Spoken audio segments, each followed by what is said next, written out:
আমার প্রিয় দর্শক বন্ধুরা, আশা করি আপনারা সকলে ভালো আছেন এবং আপনাদের ভালোবাসায় আমিও ভালো আছি। আমি আগের ভিডিওতে মাত্র 2 দিনের ছুটিতে ঘুরে আসার একটা অদ্ভুত জায়গার সন্ধান এবং তার সংক্ষিপ্ত বিবরণ দিয়েছিলাম। ডেসক্রিপশনে সেই ভিডিওটির লিংকটি দেওয়া আছে, দেখে নিতে পারেন। আজ সেই ভ্রমণেরই সম্পূর্ণ অভিজ্ঞতা আমি আপনাদের সাথে শেয়ার করব। সাথে থাকুন এবং দেখতে থাকুন। আমিও আমার বর রেডি হয়ে চলে এসেছি আমার বাড়িতে, কারণ এই ভ্রমণের সঙ্গী আমরা 7 জন। এখান থেকে মা, বোন, দাদাই, দিদুন ও মেজদিও যাচ্ছে আমাদের সাথে। ঘড়িতে সময় তখন রাত 8টা। আমাদের টোটো এসে গেছে। আমরা ব্যাগপত্র নিয়ে উঠে পড়লাম টোটোতে এবং রওনা দিলাম স্টেশনের উদ্দেশ্যে।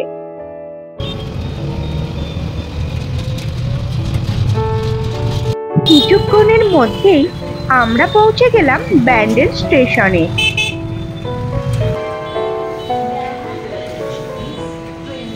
এই দেখো, এইটা আমাদের ব্যান্ডেল স্টেশনের পুনর্নির্মাণের ছবি। আগামী দিনে ব্যান্ডেল স্টেশনটি এই রকম হতে চলেছে। দেখেই কি ভালো লাগছে, তাই না? এখন শুধু এই আশাতেই আছি কবে এটা বাস্তবায়িত হবে আর এই নতুন স্টেশন থেকে ট্রেনে উঠব। এটা ভেবেই তো আমার দারুণ লাগছে। যাই হোক, আমাদের ট্রেনের অ্যানাউন্সমেন্ট হয়ে গেছে। আমরা এবার ব্যান্ডেল হাওড়া লোকাল ট্রেন ধরে হাওড়া স্টেশনে যাব। আমরা সবাই ট্রেনে উঠে পড়েছি এবং আমাদের ট্রেন ছেড়েও দিয়েছে। আমরা পৌঁছে গেছি হাওড়া স্টেশনে। আমাদের ট্রেন ছিল হাওড়া আহমেদাবাদ সুপারফাস্ট, রাত 11টা 10 মিনিটে। প্ল্যাটফর্মে আমাদের ট্রেন দিয়ে দিয়েছে আর আমরা উঠেও পড়েছি। আমাদের ট্রেনের টিকিট কাটা হয়েছিল 3rd এসিতে। ঘড়িতে যখন 11টা 10 তখন আমাদের ট্রেনটা ছেড়ে দিল হাওড়া স্টেশন থেকে। ট্রেনে উঠে আমরা একটু খাওয়া দাওয়া করে এবার চলে গেলাম শুতে।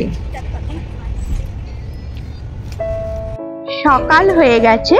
সকালে আমরা সবাই উঠে এখন চা খেতে খেতে ট্রেনের সুন্দর দৃশ্য দেখতে দেখতে আর চারিদিকে পলাশ বাগান দেখতে দেখতে ট্রেনে করে যেতে থাকলাম।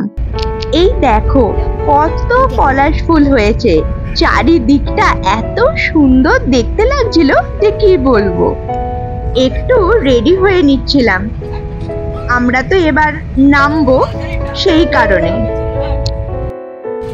ব্যাগপত্র নিয়ে আমরা কিন্তু রেডি হয়ে আছি। ট্রেন স্টেশনে এবার ঢুকছে। সকাল 8টা মতো বাজে আর আমরা পৌঁছে গেলাম ঝাড়সুগদা স্টেশনে।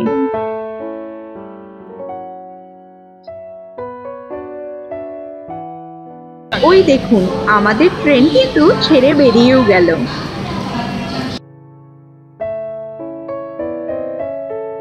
স্টেশন থেকে চলে এলাম বাইরের দিকে, যেখানে আমরা গাড়ি ধরবো।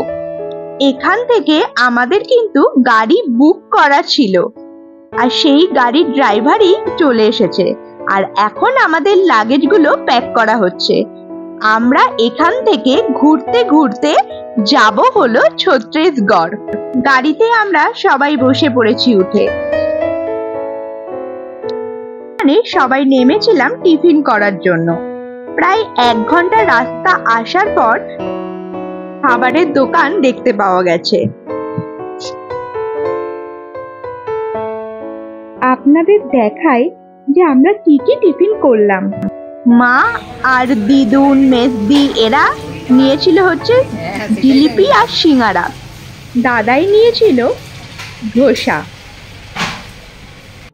আর আমার বর নিয়েছিল ইডলি। আমি আর আমার বোন নিয়েছিলাম মশলা ধোসা, যেটা খেতে দারুণ ছিল।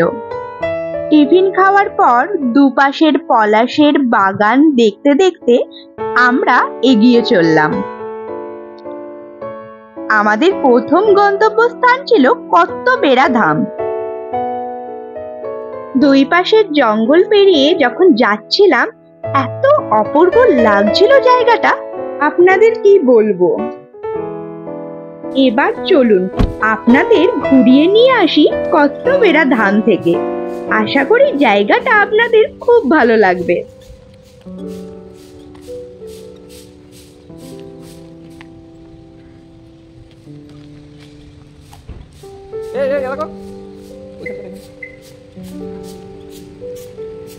ওয়াটার ফলস টাইপের আছে হালকা। দাদা এদিকে আসুন,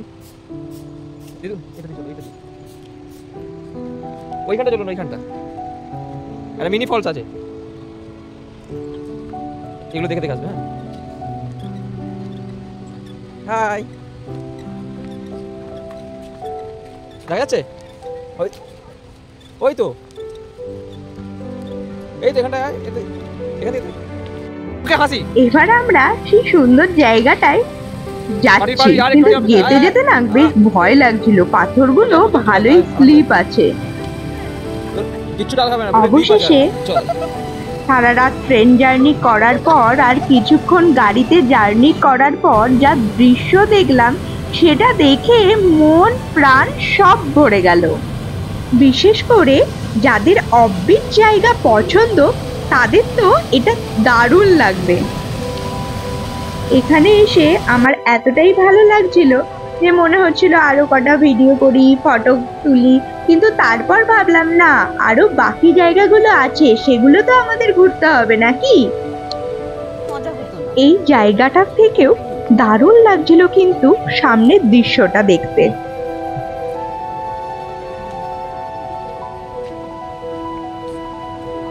এবার চলুন আপনাদের ঘুরিয়ে নিয়ে আসি রাজপুরি ওয়াটারফলস থেকে।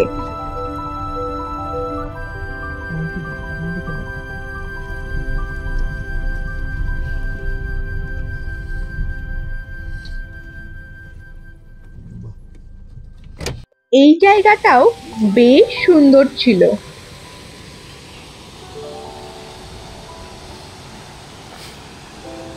পাহাড়ি জায়গা আমার ভীষণ প্রিয়। এই রকম নিস্তব্ধ প্রকৃতির মাঝে ঝর্ণা, যেটা দেখতে কিন্তু দারুণ লাগছিল।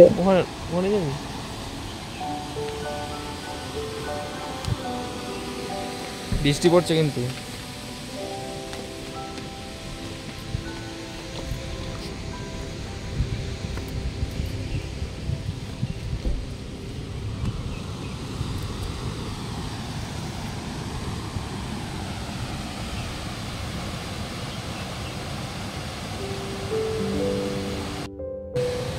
আমি তো মনের আনন্দে অনেক ভিডিও শুট করছিলাম। এরকম একটা সুন্দর পরিবেশে ঘন্টার পর ঘন্টা সুন্দরভাবে বসে কাটিয়ে দেওয়া যায়। এখানে সবাই ভিডিও ফটো শুট করতে এখন ব্যস্ত। আর আমরা যখন পৌঁছেছিলাম, হালকা হালকা বৃষ্টিও এখানে পড়ছিল। বেশ ঠান্ডা ওয়েদার কিন্তু হয়ে গেছিল। রাজপুরি ওয়াটারফলস দেখে আমরা চলে গেলাম পরের গন্তব্যস্থানে, টাইগার পয়েন্ট ওয়াটারফলসে। আমরা যখন টাইগার পয়েন্ট ওয়াটারফলসে এলাম, তখন ভালোই ঝিরঝির করে বৃষ্টি পড়ছিল।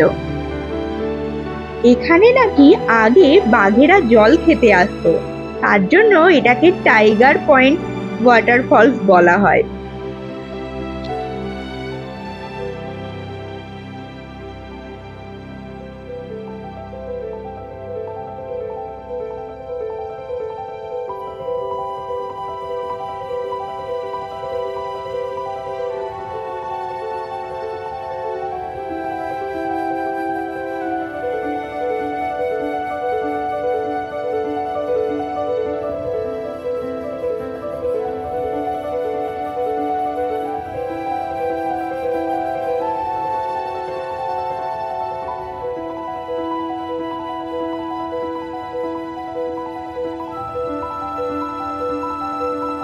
ওয়াটারফলসটা জাস্ট দারুণ লাগছিল এখান থেকে দেখতে।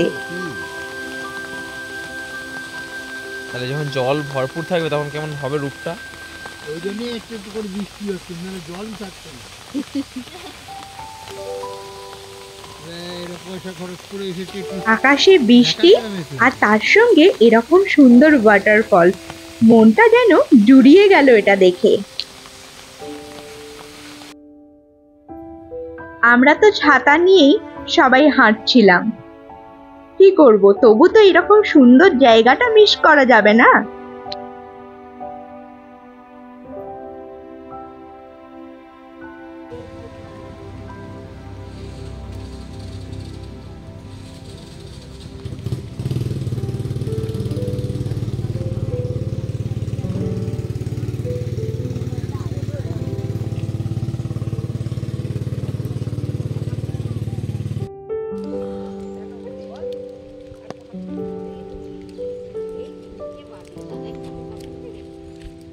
এই তো এবার আমাদের এই 3টে স্পট দেখতে দেখতে প্রায় 3টে সাড়ে 3টে বেজে গেছিল।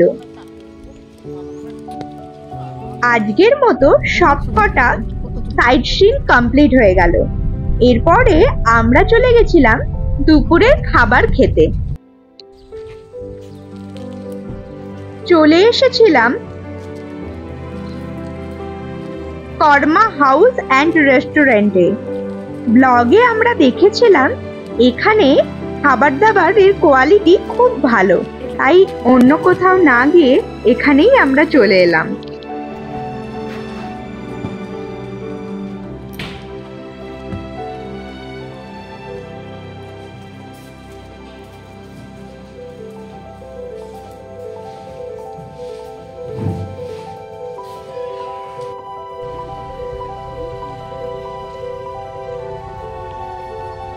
সাইট সিন করতে করতে আমরা পৌঁছে গেছিলাম ছত্তিশগড়ের মনপাতে। আর এখানে কর্মা হাউসেই আমরা দুপুরের খাবারটা খাবো বলে ঠিক করলাম। এখন আমরা খাবারটা অর্ডার দিয়ে বসে আছি। ততক্ষণে ভাবলাম আপনাদের রেস্টুরেন্টের ভিতরটা একটু দেখিয়ে দিই। এবার আপনাদের দেখাই আমরা কি কি খাবার অর্ডার করেছিলাম। এখানে আছে ফ্রাইড রাইস আর চিলি চিকেন। এরপর অর্ডার করা হয়েছিল আলুর পরোটা। আমরা ঠিক করেছিলাম প্রতিদিন তো বাড়িতে ভাত রুটি এসব খাই, তো ওখানে গিয়ে ওখানকার খাবারগুলো টেস্ট করব। এখানে খাবারের টেস্ট কিন্তু দারুণ ছিল। খাওয়া দাওয়ার পর্ব মেটানোর পর আমরা চলে এসেছিলাম আমাদের রিসর্টে। আগে থেকে আমরা রিসর্ট বুক করে আসিনি। 2-3টে রিসর্ট ঘোরার পর এই রিসর্টটা আমাদের খুব পছন্দ হয়েছে। আপনাদের এবার দেখাবো এই রিসর্টের ভিতরটা। এই রিসর্টের নাম ছিল ডলমা তেবিট রিসর্ট। এই রিসর্টটা খুবই সাজানো গোছানো, আমার তো খুব পছন্দ হয়েছে।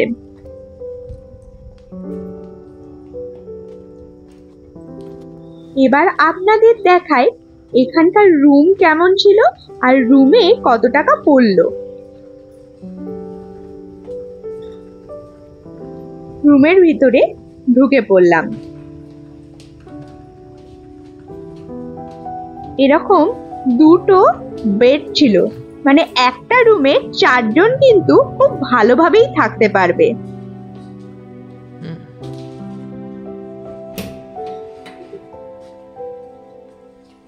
আর এই ছিল বাথরুম, খুব পরিষ্কার, খুব সুন্দর।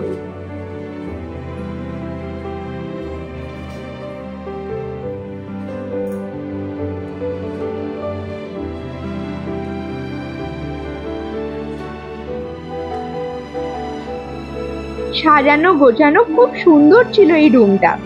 এটার ভাড়া ছিল 2000 টাকা।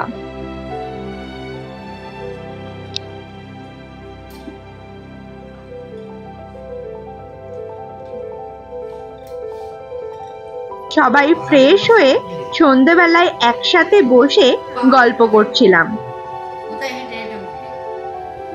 বাইরে যেহেতু বৃষ্টি হচ্ছিল তাই আমরা আর বাইরে বেরোতে পারিনি সন্ধেবেলায়। আর এটা হলো রিসর্টের বাইরেটা। এরকম ভাবে সুন্দর সুন্দর কটেজও আছে, আপনারা চাইলে এই কটেজেও থাকতে পারেন। তবে বৃষ্টিটা না হলে আর একটু ঘোরা যেত, কিন্তু সেটা হলো না, কি আর করা যাবে। এবার আমরা চলে যাচ্ছি এখানে ডিনার করতে।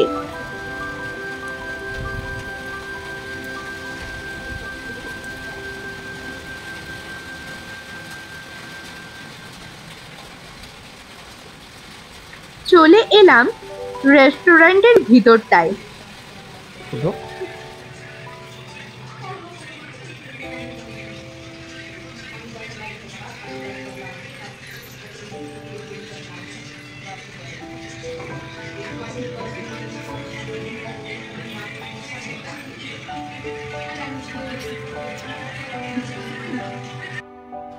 খাবার অর্ডার দিয়ে আমরা এখন বসে বসে সবাই গল্প করছি।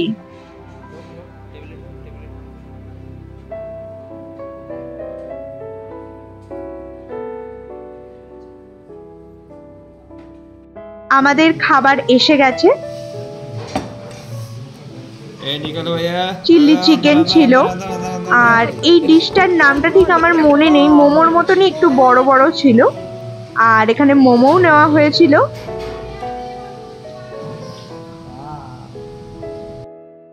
আর মায়েরা নিয়েছিল ডিমের কারি আর তার সঙ্গে রাইস। এখানে খাবার কোয়ালিটি খুব একটা ভালো ছিল না। আজকের ভিডিওটা এখানেই শেষ করছি। দেখা হবে আবার নেক্সট ব্লগে।